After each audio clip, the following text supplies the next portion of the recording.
Welcome, everybody, to a very special Friday episode of The Thoughtful Bro. I am so looking forward to this interview today, as anybody who's been reading my social media posts can probably attest. Stephen Mitchell, who's on the show today, is one of my personal heroes and has been very formative to me in my own kind of spiritual searching. And his work, I think, as a whole, has provided a real map for my own spiritual quests. So this is a real honor, and it's frankly one of the reasons why I do this show. But before we get to Stephen, a few words about the show. We're live streaming on Facebook and YouTube on A Mighty Blaze. We're here always to talk about what makes great books tick, what makes great authors tick. A Mighty Blaze, if you didn't know, is an online broadcast network that connects writers and readers virtually. At A Mighty Blaze, we're all volunteer. We're never asking for money. If you want to show us the love, just comment or repost or tell your friends about us. But if you are in the mood to spend money, I have an idea for you. You could spend it on translations of the world's most enduring spiritual literature and much of its greatest poetry, all of it created by a singular voice and one of the most innovative and fresh and best-selling translators of our time. That is Stephen Mitchell. If you'd like to buy any of his books, we're going to link to a page on his website, which shows you all the books that he's done. And if you have a comment or you'd like to ask Stephen a question, we'll get to those at the end of the show. Just pop them in the chat and they'll make their way to me. Now, a little bit more about today's guest. Stephen Mitchell is a towering figure in the world of spiritual literature and translation. His poetic, interpretive editions of such classics as the Tao Te Ching, the Epic of Gilgamesh, Beowulf, the Book of Job, the Bhagavad Gita, the Psalms, the Gospels, the Book of Genesis, and Homer have sold over 1 million copies and offered a generation of English speakers access to the beauty and mystery of the world's most profound spiritual texts. Stephen has twice won the Harold Morton Landon Translation Award from the Academy of American Poets. He is equally well known for his translations of poets like Rilke and Neruda. And earlier this year, he put out a translation of the Roman poet Catullus. The Chicago Tribune called Mitchell's translation of Rilke the most beautiful group of poetic translations of the 20th century. All told, he's published over 30 books, drawing upon nearly every religious tradition, culture, geography, and era of mankind. In Stephen's own introduction to Rilke's Letters to a Young Poet, he described Rilke's work as dense, rich, and full of inexhaustible nourishment. That is very much how I feel personally about Stephen's own work. I myself has been reading his work for my entire adult life. His Epic of Gilgamesh, his Bhagavad Gita, and his Tao Te Ching are among my favorite books I've ever read. I've read each of them dozens of times. And in many ways, I feel like I've been preparing my whole life just to do this interview. So Stephen, it is an honor and a pleasure. Thank you for coming on The Thoughtful Bro. Oh, you're so welcome, Mark. That was a very kind introduction. I appreciate it. Well, you are so welcome. So I have so much that I want to get through today. I mean, I was saying to you before we got on air that I could do an hour talking to you about just one of your books, and obviously there's 30 and more of them.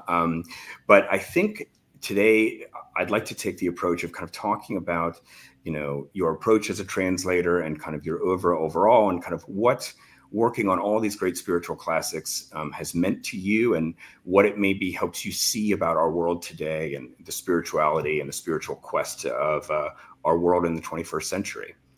So to start, Stephen, you, I guess, effectively are a translator. Obviously, it's what you're known for, but I'm just curious, do you feel like translator is how you describe yourself?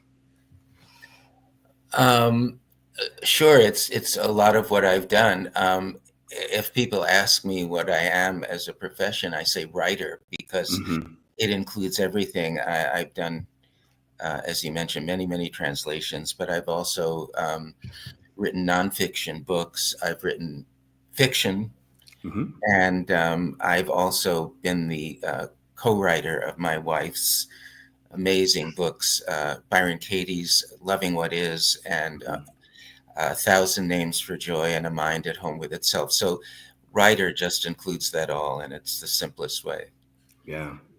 I think, when you look at the totality of your work and sort of how big these projects are and kind of how ambitious the oeuvre is when you look at the whole scope of it, I guess one question that comes to mind right off the top of my head is how you choose what you're going to work on. And I know that, Rilke, who is a favorite of yours, and you've done such great work with him, he talks about like the obedience of the spirit. And you've talked about a kind of almost erotic pull and attraction toward a work. I guess I'm just wondering, like, is there something that weaves it all together? Is there maybe a type of book that you could define as something that usually draws your attention? I don't know how to define it except to say that I feel a deep affinity with something. And it doesn't have to do necessarily with the quality of the writing, because there's a lot of great writing, a lot of great poetry that I have very little affinity with. So I don't make these decisions. The decisions are made for me.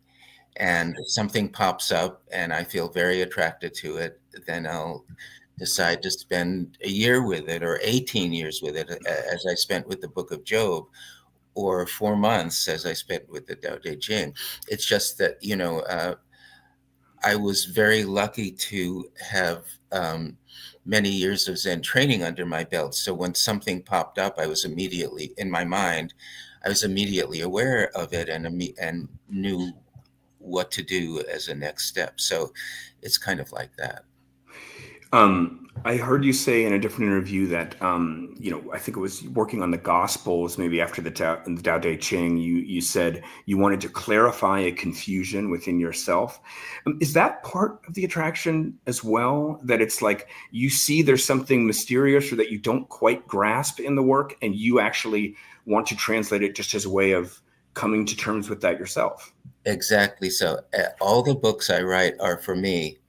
And then if other people like them, that's just a bonus. But I found that in my experience, if I'm really enthusiastic about something, a lot of people are. But I have two stories, if you have the time. Please. To kind of give you examples of how these things work. So the first one is the first translation project that I ever got involved with, which was the Book of Job. And here's how that happened. I was 22 years old. My first girlfriend, whom I loved very much, dumped me. And so this was the beginning of all my creative path. So I couldn't find any way to deal with the pain in my heart. And I had no idea about any other spiritual traditions besides Western religion. So I tried to look within the Bible for some kind of help, some way out. And the passage that most connected with me was the end of the Book of Job, where God, or it's actually it's not a God, it's bigger than a God figure, but let's call it God, appears to Job, and in this magnificent oration presents before him the energy of the natural world, animals and even frightening animals. It's all part of God's creative energy, which is beyond good and evil. And it makes the book an amazing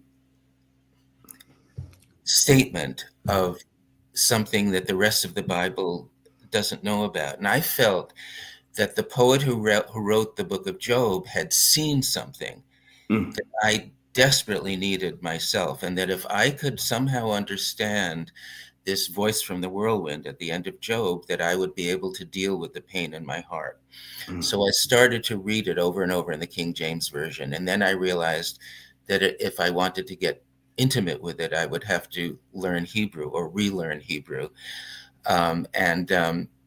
And then when I got about a year into it, I realized I'd have to learn biblical scholarship because the text was a bit of a mess. Then comparative ancient Near Eastern languages. One thing led to another. So I had to learn a lot to do a good job with it. But so I spent 6 years translating it so that I could get closer and have my answer to what in the world is going on at the end of this book. And I woke up one morning and realized that I wasn't any closer to it after 6 years, although I had been translating it in a way that nobody had done before, which was into English verse, because nobody had recognized that the Hebrew is actually verse form. So I decided I wasn't any closer. I'd have to go to India to meet an enlightened master like Ramana Maharshi, whom I loved and respected totally.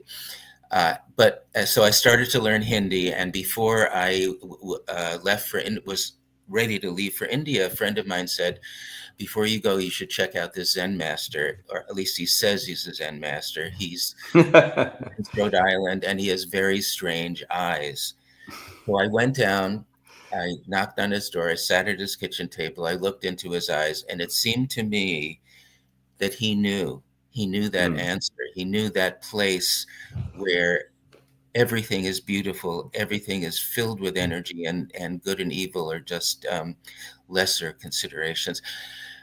So I stayed with him, and after a year, I had my answer from the whirlwind, and I really understood that. So I could begin in good conscience to go deeper into the book.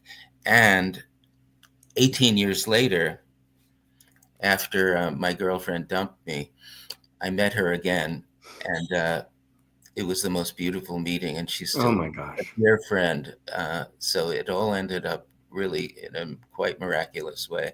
That's a beautiful story, Stephen. And if I could, I mean, you said that you struggled for so long to understand the meaning of the world when you had an instinct. If you understood what was happening at the end of the book of Job, you'd be able to understand this grief you had over your broken heart.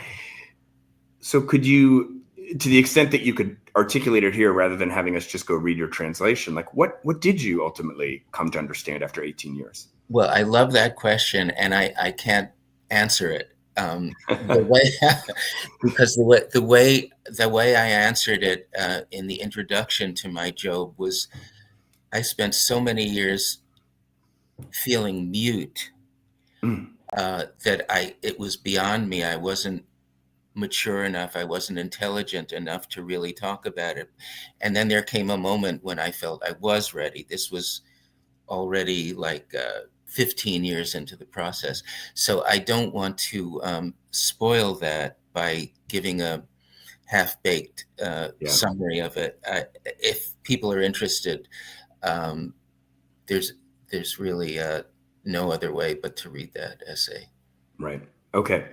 So, if I could also ask you about, kind of looking at all of your work together, Stephen. I mean, this is like the seven summits of literature, if you will. I mean, the seven summits being the seven tallest mountains on each continent. I mean, these are some of the most debated, read. I mean, there's billions of readers for this book, both these books, both now and all through history.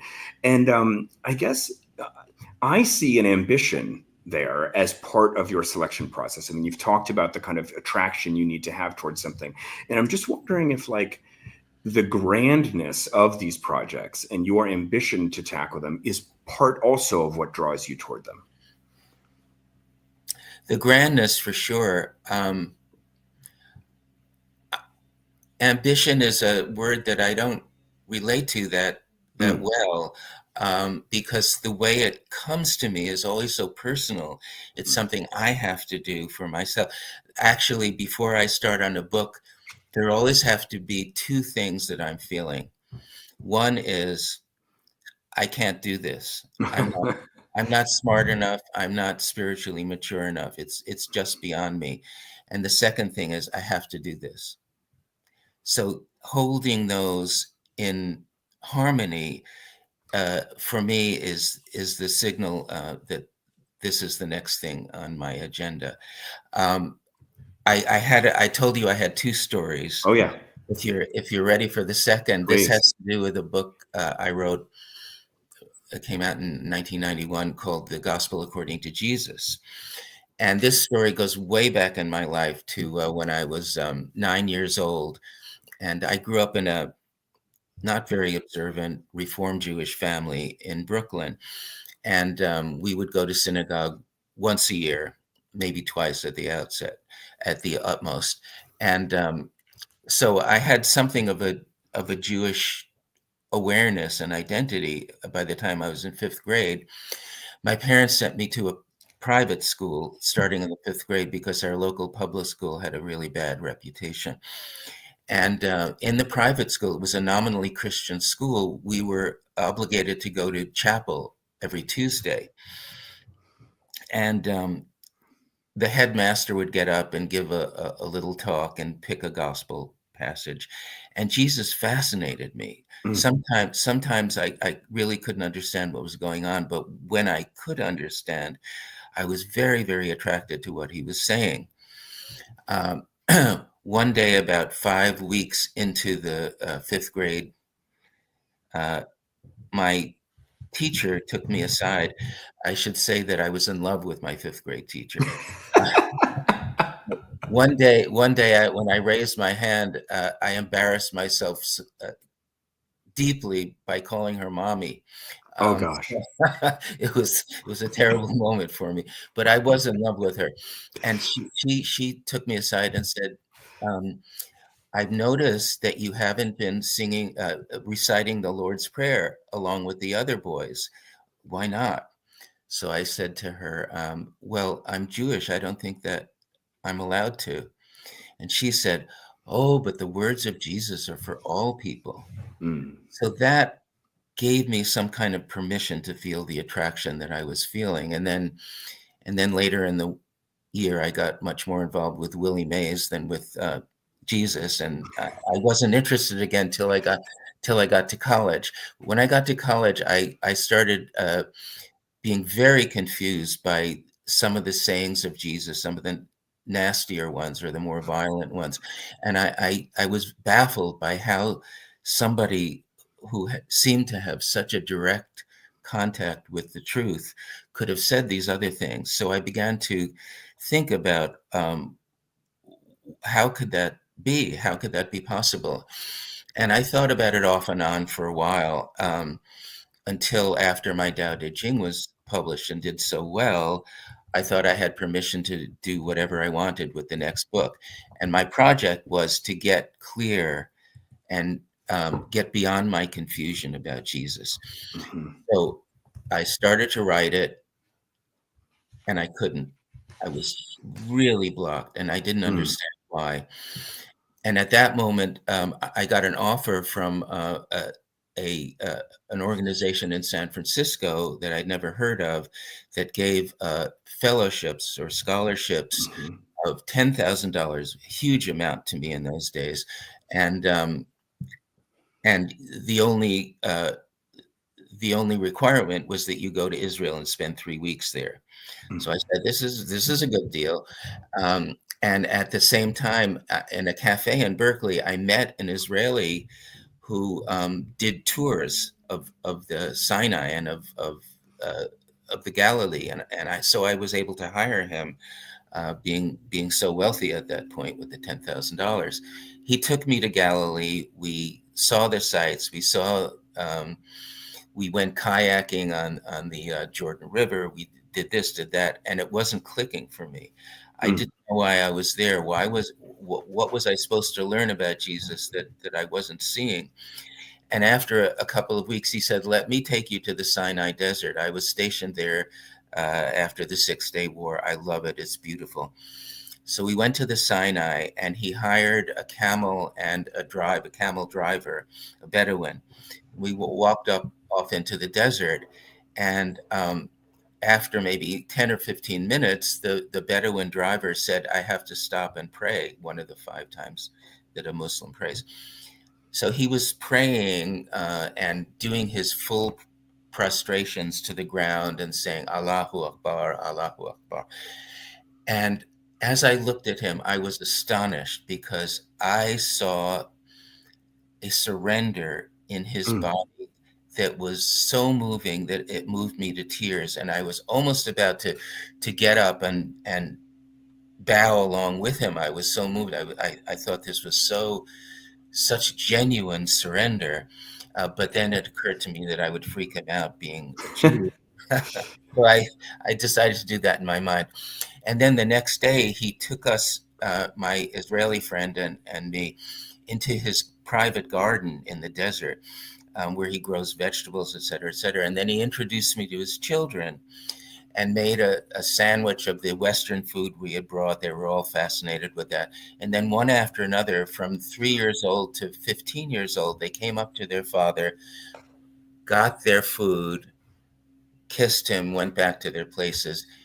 And I was in awe of this. I had never seen the kind of reverence for a father that these children were showing, but it also went along with a huge, a deep respect. And I said to myself, oh, that's what I was missing.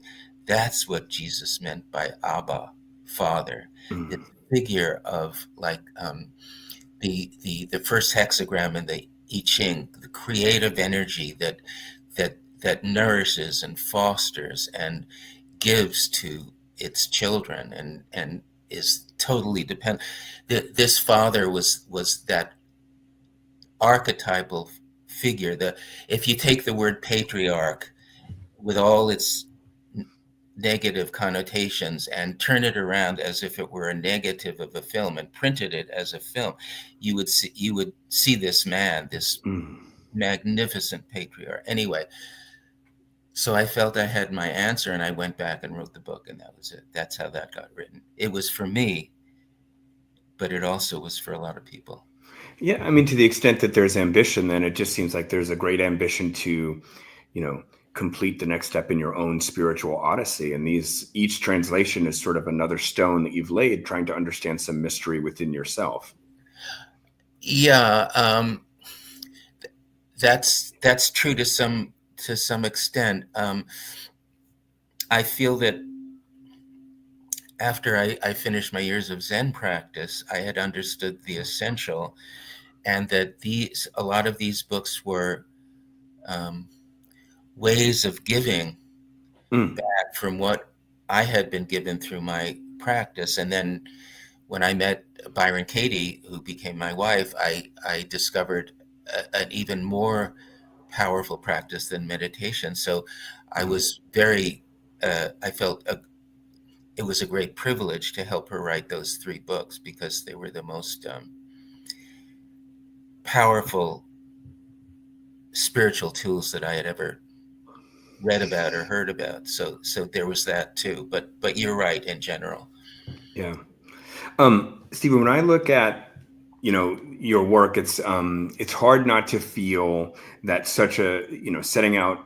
I mean, you've done these things now. You've done these translations, but to look back and think that you feel as though you kind of encountered the consciousness of Jesus and kind of explained that, and the consciousness of the Job and what was happening there, and on to these other books. It just seems to me, when I look at all that, I think, wow, it's so daunting. Like, how could a person not be intimidated by it? And I just want to read something that you wrote about Chuang Tzu. You said Chuang Tzu believed had Chuang Tzu believed there was anything to live up to, he would have been too intimidated to try. But there was nothing to live up to. There was only the passion for the genuine, a fascination with words, and a constant awareness that the ancient masters are alive and well in the mind that doesn't know a thing. And I feel like, kind of coming to know you and your Zen practice, this idea of knowing nothing is at least part of your ability to kind of feel free in approaching some of these grand texts. Yeah, that's very true, and I'm really glad you read that, because that's a passage that is dear to my heart. The Zen master that I studied with for so many years said that he had brought nothing to America but don't know mind. And when you understand that, it's not ignorance. It's the mind that is so open that it doesn't get attached to its own thinking. And that is a major freedom. That's the only freedom, actually. It's not getting stuck in your own opinion and identity. It's so much vaster than that. And when you've practiced it for a while through meditation or through the work of Byron Katie, it's easy to to step into that space. Mm. So, you were talking again about ambition. Once I had a project decided for me and entered my mind as something that needed to happen, that was ready to happen, I just took one step and then the next step and then the next step. And, it wasn't a huge project. There wasn't a huge ambition. It was just the daily work. Like, for the Iliad, I had the goal of doing 50 lines a day. And I always did that because I'm a really disciplined person through the Zen practice. And it was easy. It was just like, having a cup of coffee in the morning, just Yeah. the next thing.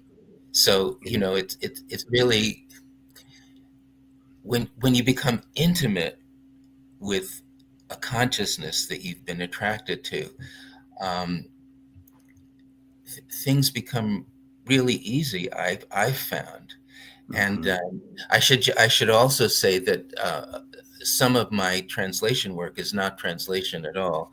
It's improvisation. For example, in the Tao Te Ching, when I came to a chapter that seemed to be written on one of Lao Tzu's off days, maybe at a stomach ache or something, or maybe somebody else wrote it, when it was definitely coming, it seemed to me from a lower level of consciousness, I would toss the text out the window and just improvise on the same theme. And people seem to be very happy with that, except for the Orthodox Taoists. Orthodox Taoist is as silly as a It's like a contradiction in terms, right? contradiction, but there are such beings out there. And just building on this idea of kind of how you approach with such confidence some of these works that are some of the most studied and talked about works in the history of civilization. I've heard you say that you don't struggle with doubt, and that the inner critic is something you have a great experience and you have methods for dealing with. Could you just talk about that? Because I think there's a lot of people who listen to this show who are writers themselves, and I think creative doubt is a major thing that people deal with. But you seem to have a kind of your own way of dealing with it, or a unique way.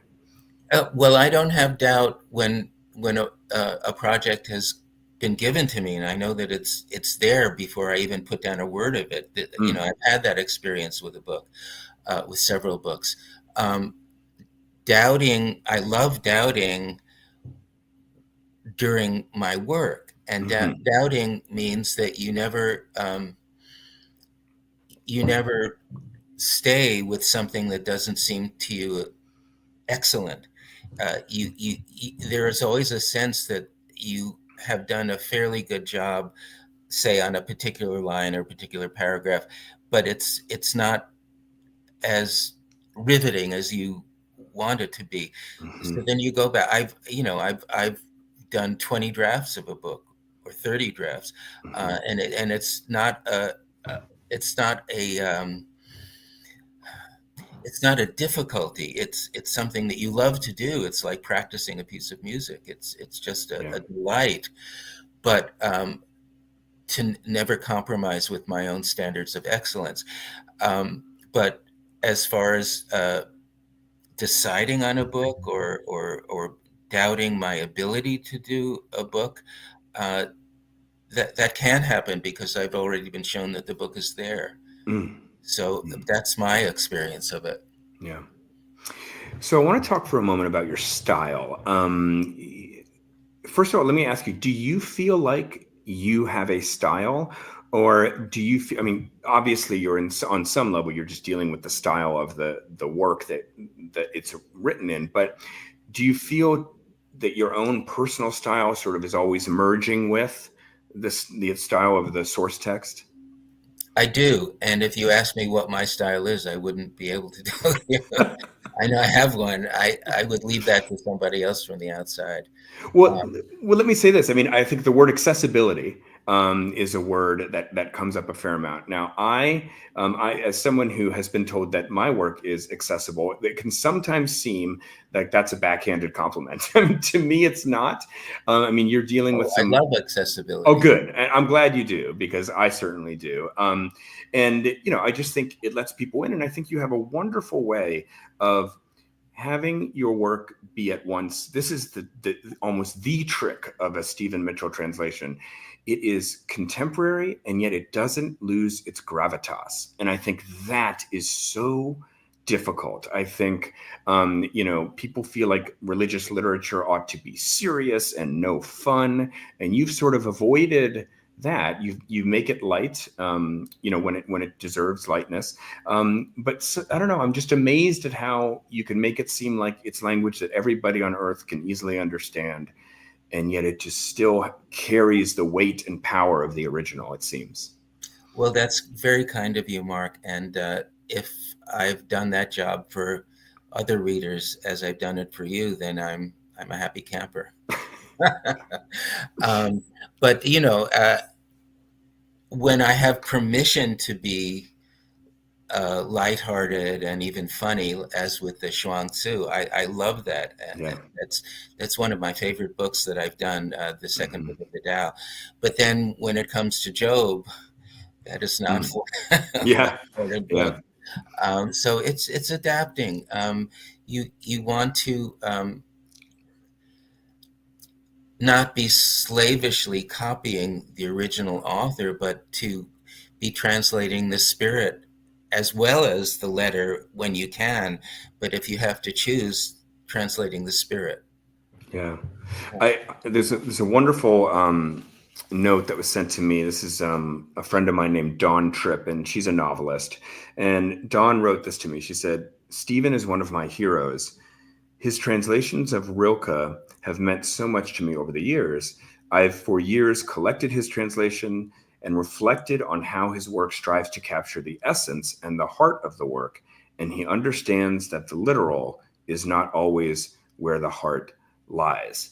Can you just talk about the emphasis on the spirit rather than the letter? And how do you know when you've really felt like you've captured the essence or spirit of something? Well, that's the jackpot question.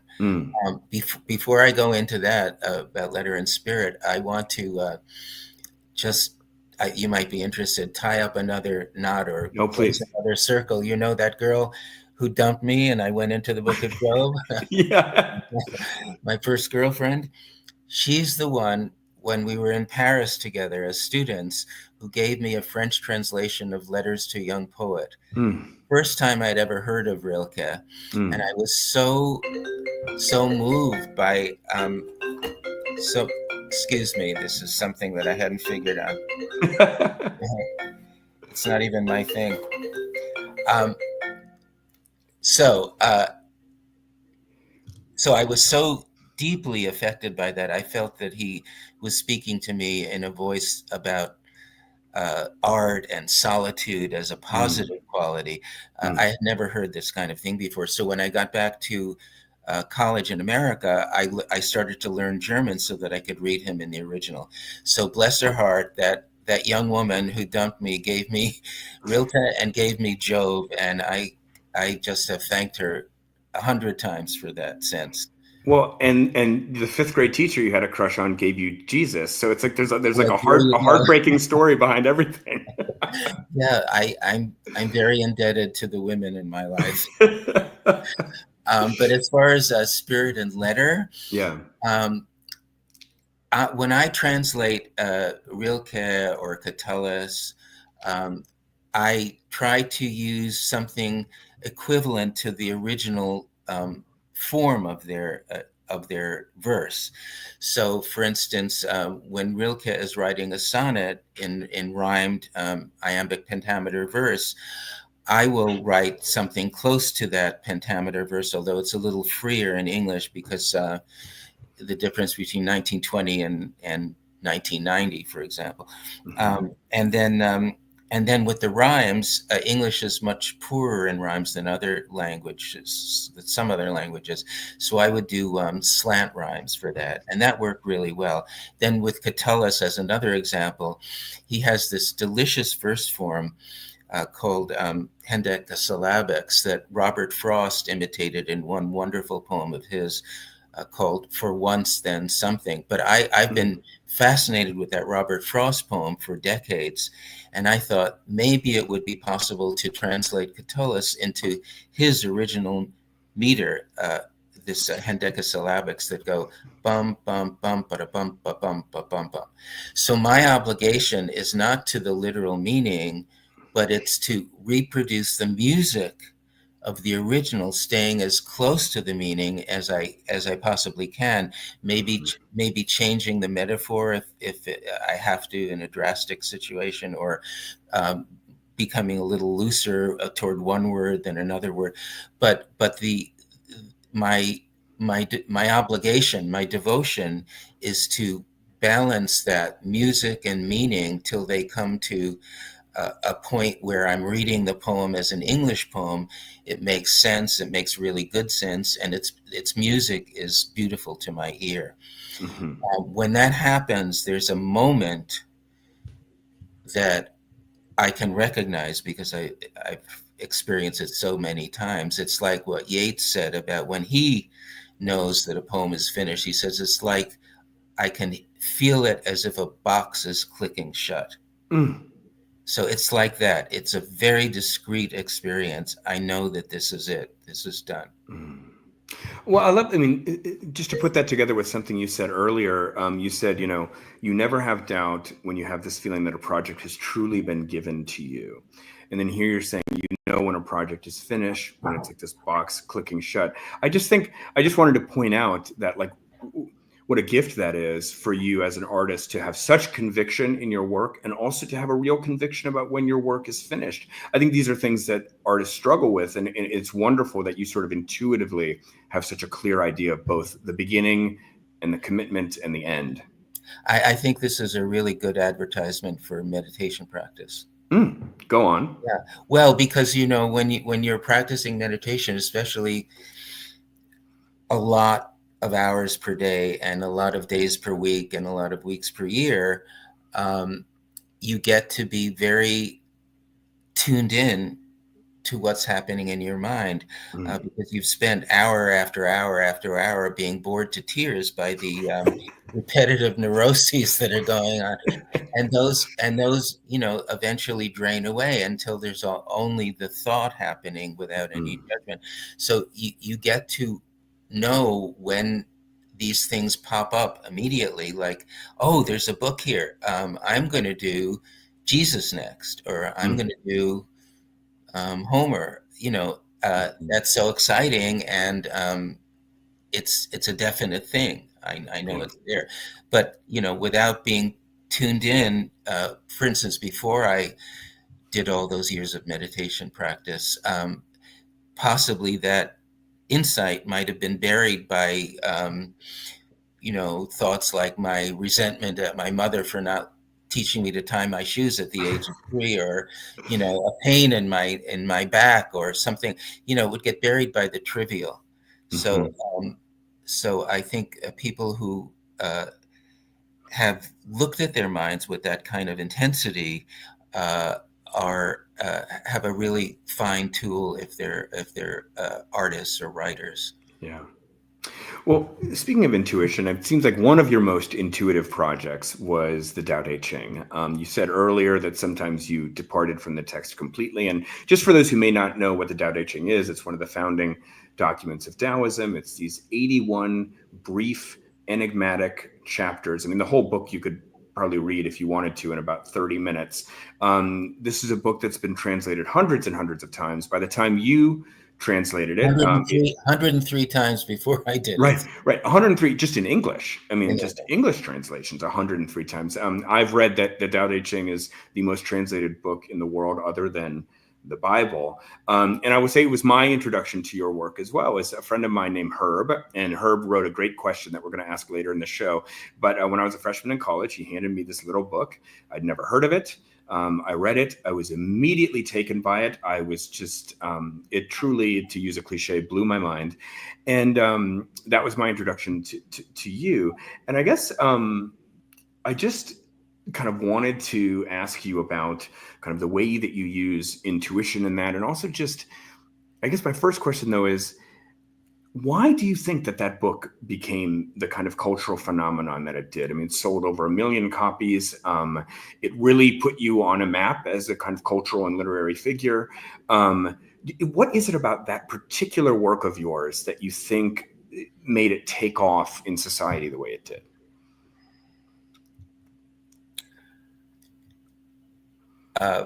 I can only cite people's reactions in some of the reviews and in what people would tell me after readings, and that is that they seem to think that it was clearer and deeper than any of the other versions that they read.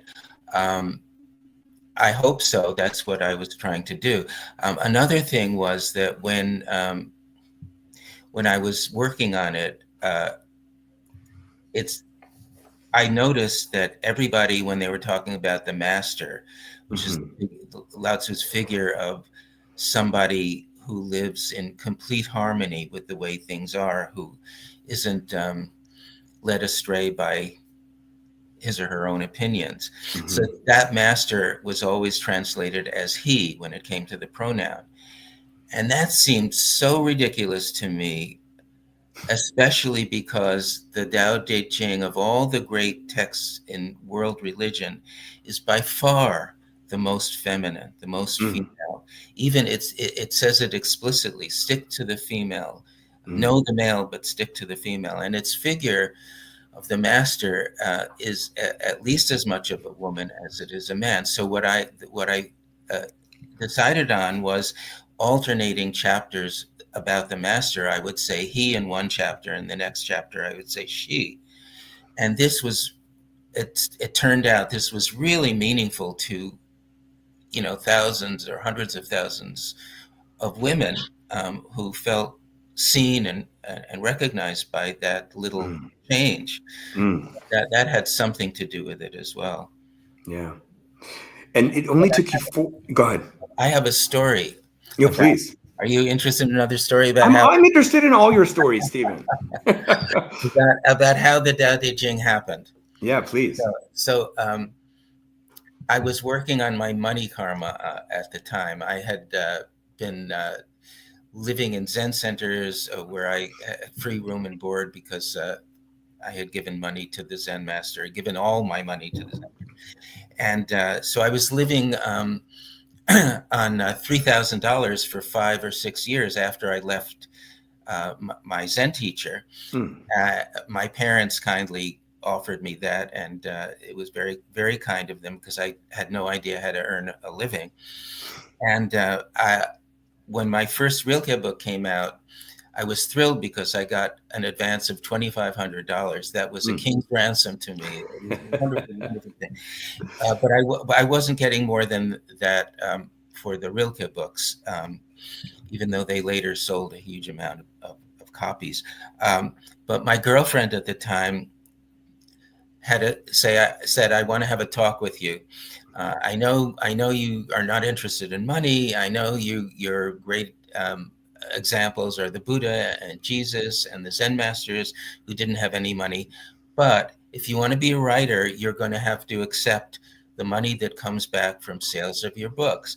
And if you don't solve your money karma problem, your books aren't going to be able to go out to many people because you won't be able to accept what comes back. So that made sense to me. I resisted it for a couple of weeks, but that made sense. So I decided to do a 100-day mini retreat on money karma.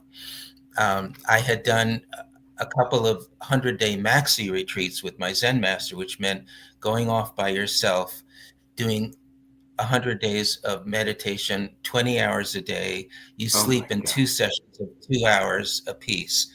And a lot of very interesting things happened during those 100 days. Anyway, so this was a 100-day mini retreat between midnight and 3 a.m. every night. I would sit on the rug in the living room and meditate and hold the question of how can I earn money in an ethical way. Yeah.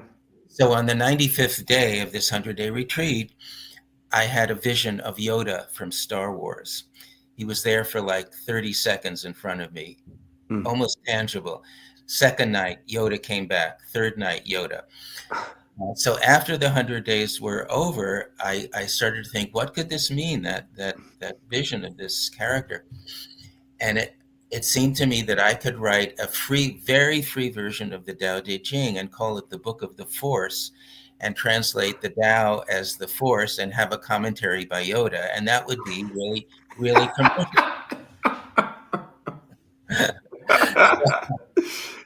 So I started to work on it, and I did about a third of the book before I was able to contact George Lucas's people. And I spoke to his secretary and told her the idea and asked her to speak to him. And he got back to me and said, it's an intriguing idea, but I don't want my characters associated with any particular tradition. Wait, George Lucas himself said that? Yeah. His secretary told me. His secretary relayed it. Got it. That is great. So I, at that point, was fine with it and changed directions. And instead of a commentary by Yoda, it would have a commentary by me. And instead of the Force, it would be the Tao. And that's how the project started. It's how I felt so free about throwing out something that's less insightful, because it was going to be that kind of book, a little, lighthearted.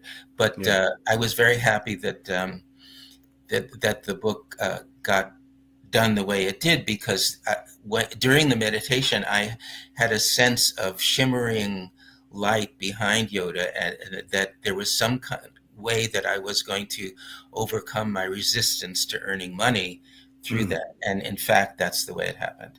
So I got, they paid me the largest amount of money that a translation had ever gotten, and it made there was an article about it in the financial section of the New York Times, if you can believe that. Well, so that after that, I didn't have a problem earning money. Oh my God. That is amazing. Well, all right. So tonight, everybody who's listening to this show is going to go meditate for 3 hours and try to see a vision of 100 days. 100 days. Oh, sorry, 100 days. But eventually, Wall Street Yoda will appear to you as well. So on that, it's an interesting thing about the Tao and how kind of like for you, at least for a time, it was sort of such a free concept, a concept that you might have even have merged with your understanding of the Force in Star Wars. There is a thing that you have to do over and over in your work, and that is define the undefinable and come to terms with literally things that are just some of the most difficult and subtle and mysterious concepts in the history of civilization. This is like, so Dharma and yoga, say in the Gita, or God, the God of Job, the God of Jesus, very different. What are they? The Tao and the Tao Te Ching. And, these are very, very, very subtle concepts. And I'm just wondering, like, First, I'm wondering how you do it. And the second part of that question is, I'm wondering if, kind of having defined the undefinable, say, in the Tao Te Ching, and then you move on to kind of defining the God of Jesus or defining the God that you see in the Gita, like, does having worked through the spiritual concepts in previous books help you come to terms then with other difficult concepts later? No, it's the understanding I gained through Zen practice and doing the work of Byron Katie. The books themselves are basically, dancing with a consciousness that I love and am attracted to. I think that the problems of each particular book are so special and individual that they don't give me a pattern for the next book, because that's different problems. So, just keeping the mind open, staying in the don't know mind, and everything is provided through that, because you're not imposing yourself onto the project. You're not, in the same way, somebody who's living in harmony with the way things are doesn't impose his or her preferences onto reality. Reality is the preference. whatever happens is the preference. Whatever happens is understood as the will of God. And that, may sound frightening, but it's the opposite. It's really where serenity lies. I should mention also, since we're talking about the book, the Tao Te Ching, that, but in my opinion, by far the best book that's been written about that, and it's my favorite book in the whole world, actually, is the book I helped Byron Katie write, called A Thousand Names for Joy. And it's anybody who's interested in the Tao Te Ching might do well to get a copy of A Thousand Names for Joy and read each chapter in the Tao Te Ching alongside the corresponding chapter in A Thousand Names for Joy. That's something I highly recommend. Yeah, I've been resisting, asking you about your wife's work simply because we only have so much time. But I know how important that work is to so many people. Obviously, I know what incredible respect you have for that work. But it just seems like the two of you have just a kind of quite singular spiritual partnership. Well, I experience it as miraculous. And she's the most deeply realized human being I've ever met, and I have the utmost respect for her and for her work. Yeah. And do you think that A Thousand Names for Joy is, for those who are interested in her work, that's the best place to start? Or no, if they're interested in her work, Loving What Is the handbook for the work. So, and they don't even have to, get a copy of Loving What Is. They can go straight to thework.com. Everything about the work is there for free. You don't have to give your email. You don't have to give anything. It's all there available. Katie really feels strongly about keeping it available free of charge for anybody who is interested. Wonderful, wonderful. Okay, we'll put a link to that in the chat.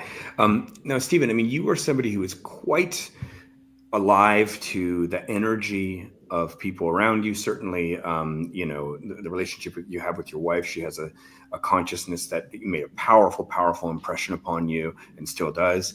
I'm wondering, though, about the consciousness of the authors that you translate. Sometimes when I'm reading a book, I mean, this happens quite regularly, I have a distinct feeling of who the person is and a kind of an encounter with that person. I wonder, like someone like Homer, whose work I've read so much over the years, I feel like I sort of know what he looks like, and I have a feeling what it might be like to look at him and talk to him. I'm wondering, somebody for whom the energy of others and the energy that's embedded in a work is so important to you. Could you kind of describe what this might be for you? What are your encounters like when you feel like you're encountering the real Jesus, or as Jesus speaks to you, or the real Lao Tse, the real author of the Gita?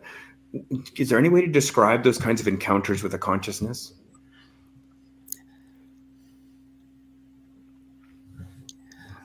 With Lao Tse, I felt what I used to call an umbilical connection, which is why I could, in good conscience, with a sense of integrity, begin that book, even though I don't know Chinese.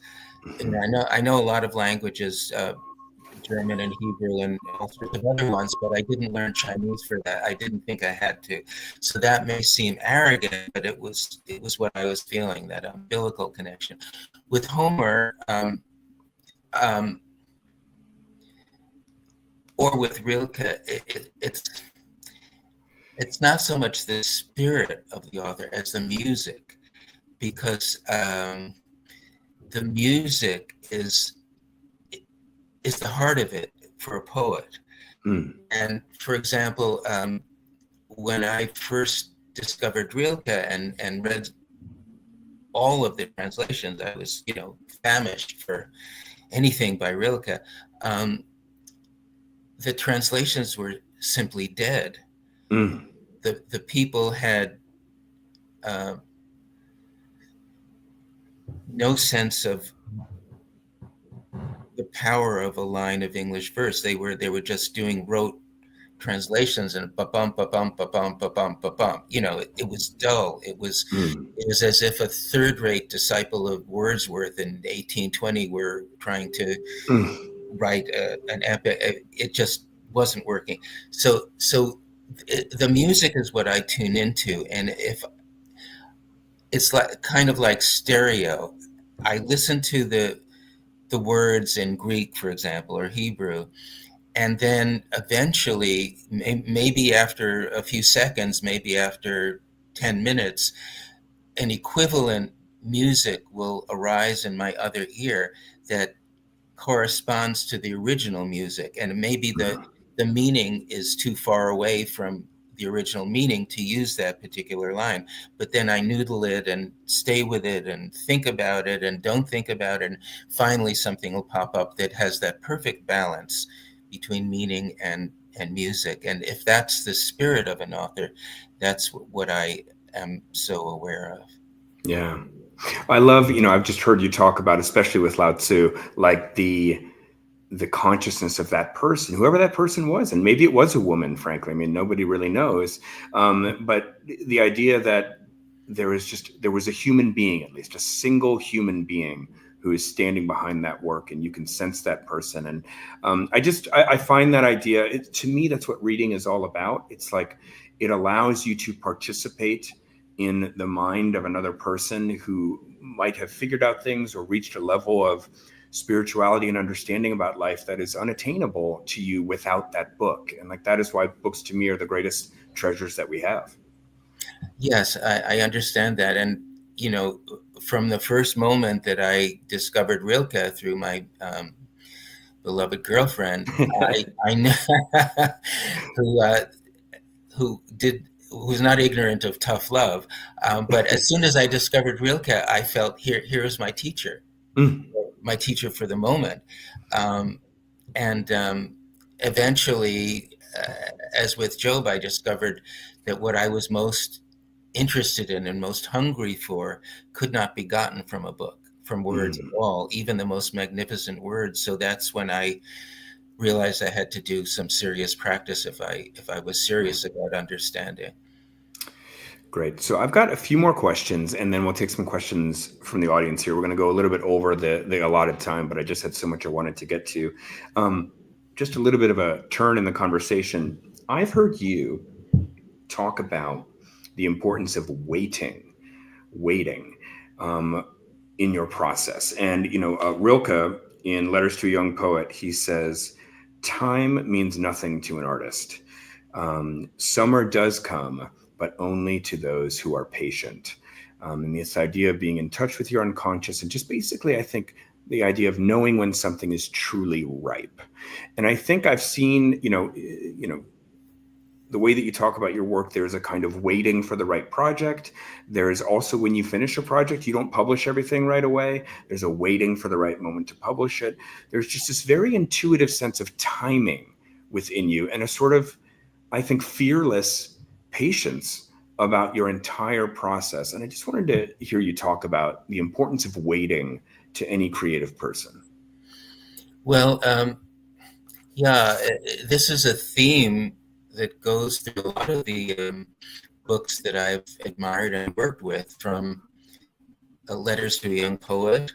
Rilke gives some excellent advice there on the subject of solitude and waiting. And the Tao Te Ching even says at one point, can you remain unmoving till the right answer arises by itself? Mm-hmm. That's it's a beautiful thing if you can learn how to do that. I was really lucky because the kind of meditation practice that I stumbled into was in Zen is called koan practice. A koan is an existential statement that puts the mind into a state of unknowing. It's a question that you cannot answer with your rational mind. Mm-hmm. So you sit there in meditation,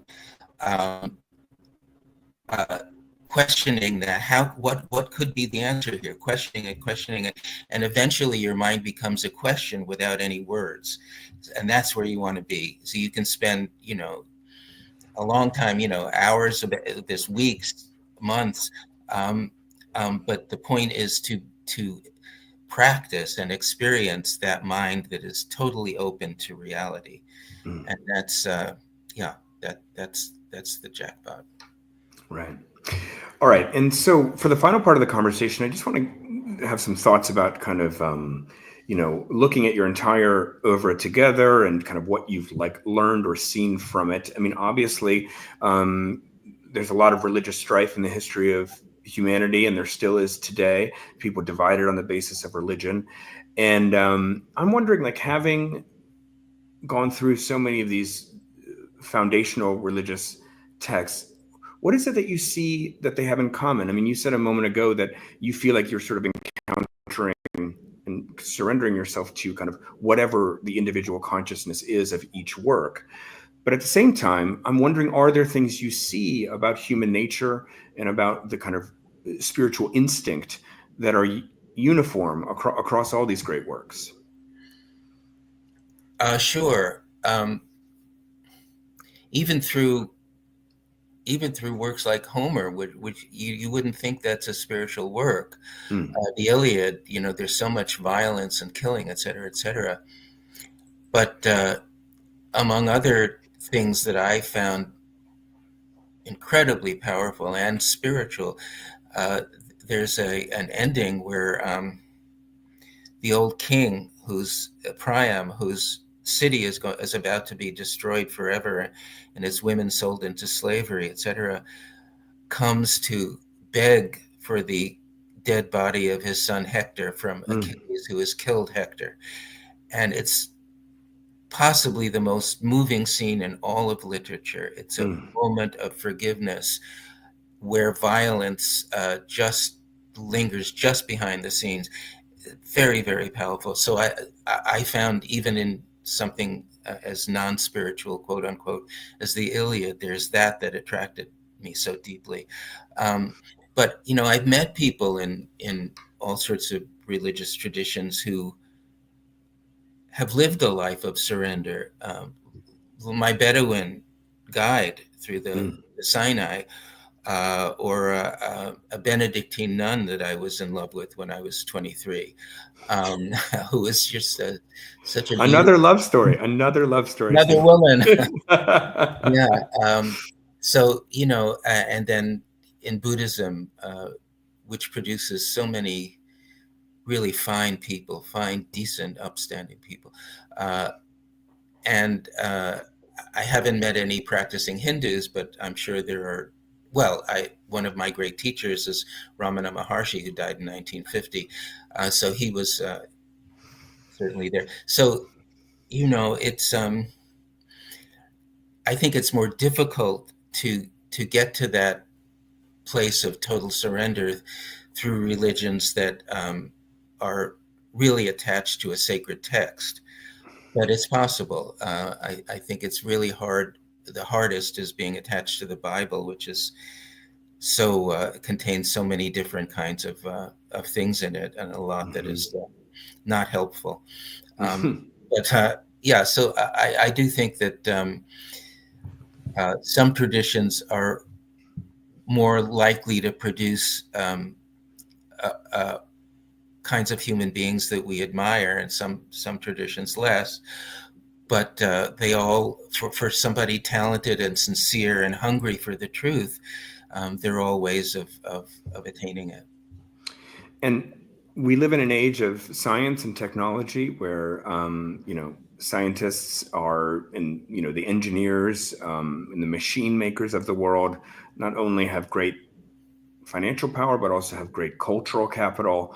What do you see as the fate of these spiritual traditions and these spiritual texts in today's world? Is there a continuing hunger, and will there forever be one? Or is there some way that some of these great spiritual texts just sort of begin to recede, I don't know, as we become more scientific, if that's possible?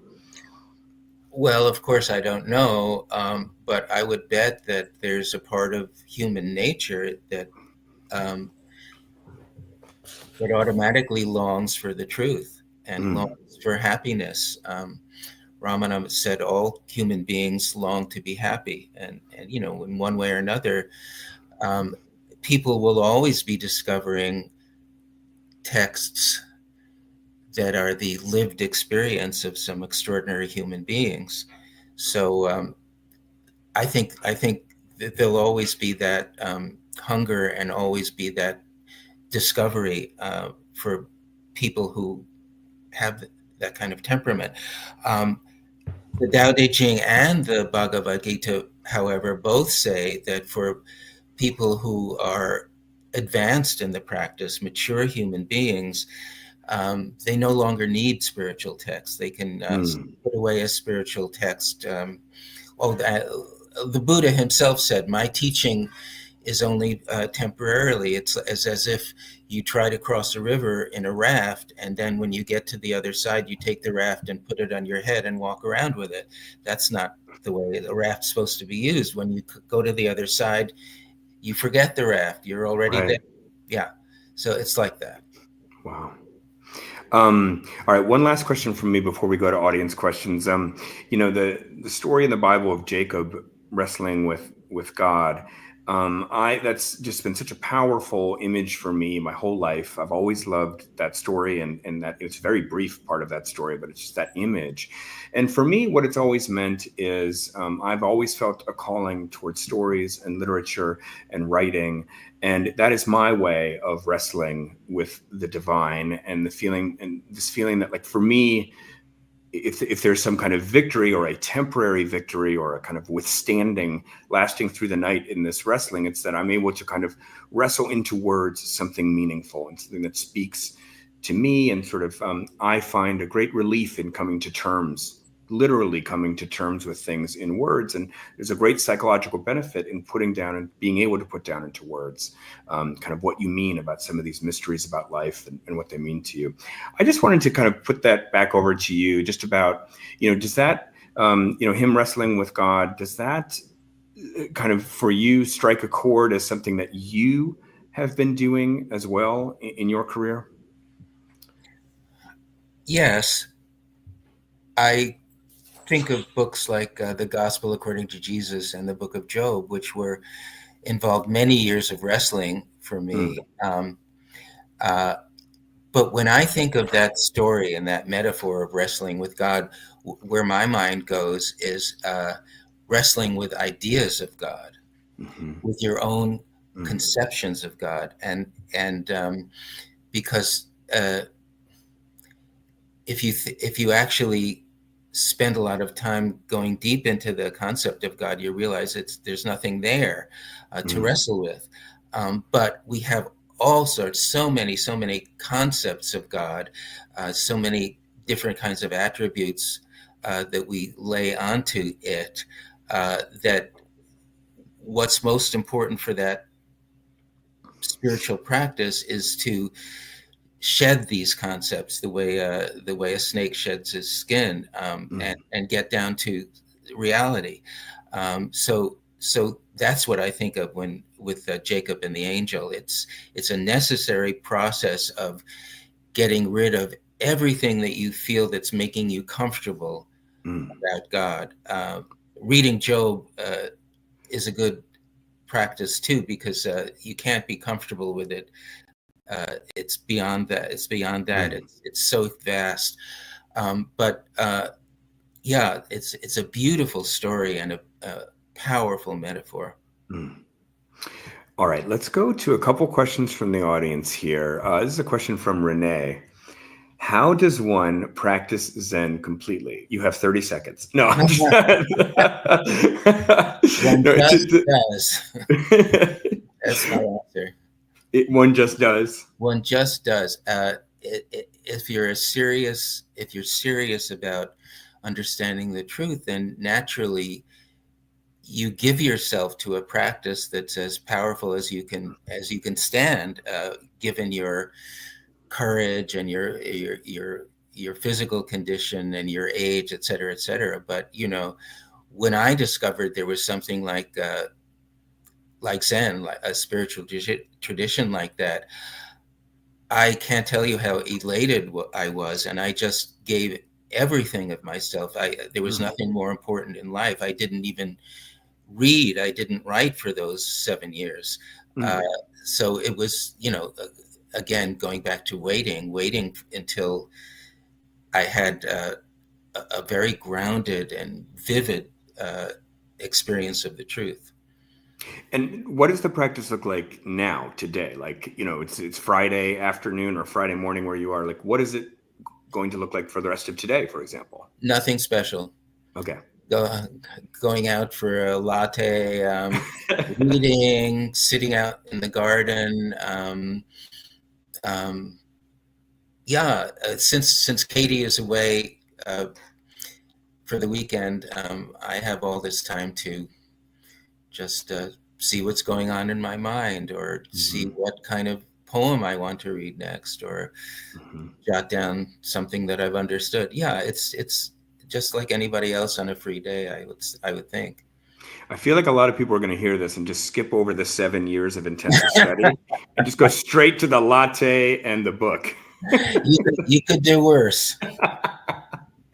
All right, let's take just one more question. Now, this is a question from an old friend, one of my oldest friends. His name is Herb, and he is the one who put your copy of the Tao Te Ching into my hands when we were in college. And Herb's thank you, Herb. Yep. Herb says, how did you arrive at the commentary in your footnotes on the Tao Te Ching? The comments are so spot on, but what a massive thing to comment on the Tao. Well, there's a Yiddish word for that, chutzpah. So I love writing those notes because it's such a short form. You can be as witty as you like, and it's not going to bore anybody. If Herb liked the notes in the Tao Te Ching, he would also like the notes in the second book of the Tao, which I had so much fun with.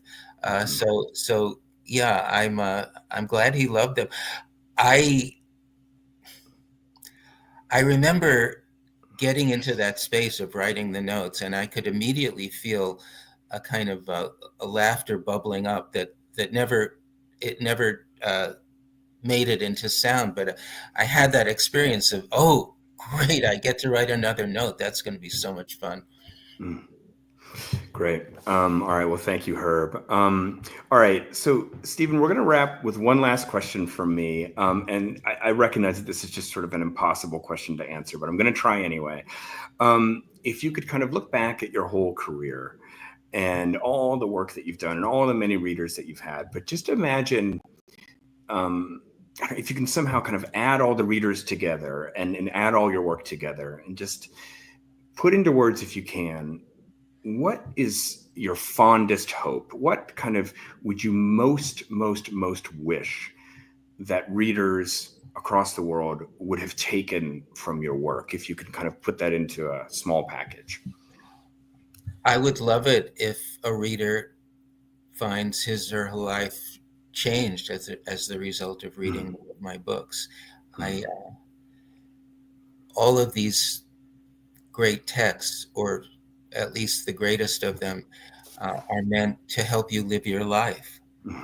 And even if that help is not so huge, even if it's a moment of pleasure at the way a line in a poem sounds, I love that. However a person benefits from a book of mine is just gives me great pleasure. It can be a big benefit or a tiny benefit, but I did it for myself. I didn't do it for any of my readers, but I just love it if readers have something of the experience of fulfillment that I have when I write a book.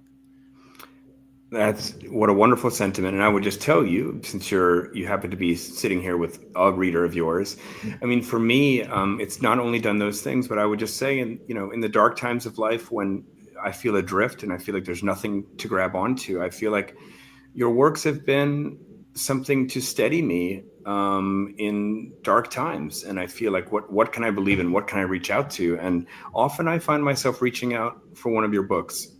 So it's been invaluable. That gives me great pleasure. I'm so glad that you connected with those books and with me. And that's why I said yes to your invitation. Well, thank you. Well, it has been the honor and the pleasure of a lifetime, Stephen Mitchell. Thank you for coming on The Thoughtful Bro. Thank you, everybody. I'm sorry I didn't get to all your questions, but thank you, everybody, for being here.